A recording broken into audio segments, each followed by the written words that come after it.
بسم الله الرحمن الرحیم. موږ سره د ټیکس ریلیټډ څه فنکشنز دي چې په ټیکس باندې کار کوي، لکه لور دی، اپر دی، پراپر دی، لیفت دی، رایټ دی، میډ دی، ریپیټ دی او کنکیټینیټ دی. نو دا ګورو چې دی موږ سره د مطلب کوم قسم یوز کیږي او څه مقصد دی، کوم قسم یې موږ یوز کولی شو.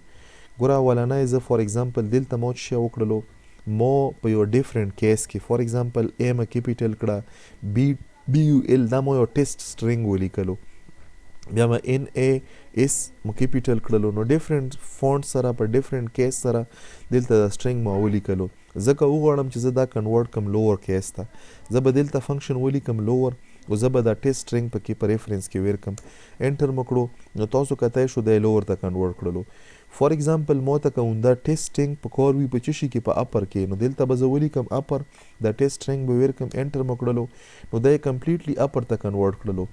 فار ایگزامپل ما ته که په کار وي په پراپر کې، نو دلته به زه څه ویر کم پراپر، د پراپر نه بعد به زه څه وکړم دا ټیسټ سټرنګ به ویر کم، انټر مو کړلو. نو تاسو کتای شو هر یو ورډ په پراپر کې، هر یو ورډ اولنی چې کوم لیټر وي دی موږ سره څه شي کیپیټلایز شي. دغه نه بعد د سټرنګ ریلیټډ موږ سره لیفت فنکشن دی. اوس لیفت کې به زه دا ټیسټ سټرنګ ویر کم. اوس په دغه سټرنګ کې د لیفت سایډ نه زه څومره کریکټر راوستل غواړم، فار ایگزامپل 5 راوستل غواړم، انټر مو کړلو نو څه یې وکړل د دغه ټیسټ سټرنګ نه یې اولني 15 کریکټر راواخیستل.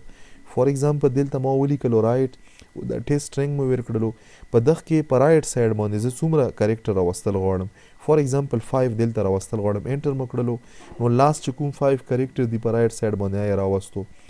دغه نه بعد موږ سره فنکشن دی میډ.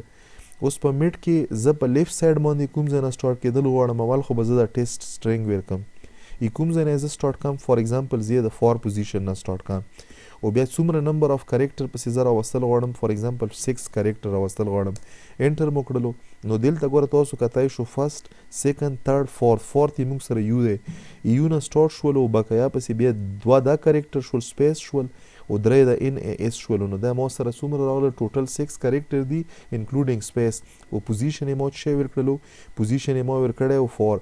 ګوره دلته که زه دا فارموله اپډیټ کم، فار ایگزامپل دلته زه پوزیشن 1 کم، انټر مو کړو نو تاسو کتای شو انکلوډینګ د سپیس ورسره راغلی. که دلته زه څه کم دا 7 کم چې ما سره د سیکنډ چې کوم سټرنګ دی دغه اولنی کریکټر راشي، انټر مو کړو تاسو کتای شو ما سره څه وشولو، دا چې کوم سیکنډ کریکټر دی دغه اولنی کریکټر یې راوستو. خو بیا دلته موږ سره چې ریپیټ هم یو فنکشن شته دی. فار ایگزامپل ما ریپیټ کړلو زه کوم سټرنګ، دا سټرنګ کاما څومره ټایم یې زه ریپیټ کم، 2 ټایم ریپیټ کم، انټر مو کړلو تاسو کتای شو چې دلته ما سره دا سټرنګ څو 2 پیرې ریپیټ شولو. او په لاست کې موږ سره یو فنکشن دی کنکیټینیټ. کنکیټینیټ ته پورې موږ سره ډیفرنٹ ورژن راغلی دي، خو دلته به زه تاسو ته د سمپلیفای اولنی چې کوم کنکیټینیټ دی دغه کنکیټینیټ اوس موږ سره اپډیټډ ورژن چې شی کانکیټ دی، خو کنکیټینیټ هم موږ سره شته دی. زه به دا ولیکم، زه به څه وکړم، دا یو سټرنګ مو ویر کړلو کاما، ډبل کوټس کې به زه څه وکړم، ډبل کوټس بیا کاما، زه به دا سټرنګ ویر کم کاما ډبل کوډ بیا کاما، بیا به څه وکړم دا سټرنګ به ویر کم، دغه نه پاس به زه دا سټرنګ بند کم او انټر به ووهم. نو تاسو کتای شو چې ما سره څه وکړلو. اوس چونکې ما په دغه کې په د ډبل سټرنګ کې سپیس نه ویر کړی، ځکه دغه په منځ کې سیپریشن نشته، دلته به زه څه ویر کم، سپیس په ویر کم، انټر مو کړو نو تاسو کتای شو دغه په منځ کې سټرنګ یې کنکیټینیټ هم کړو، په منځ کې سپیس هم راغلو. دا سیم کار یې موږ سره اوس په اپډیټډ ورژن کې د کانکیټ په نامه باندې دی.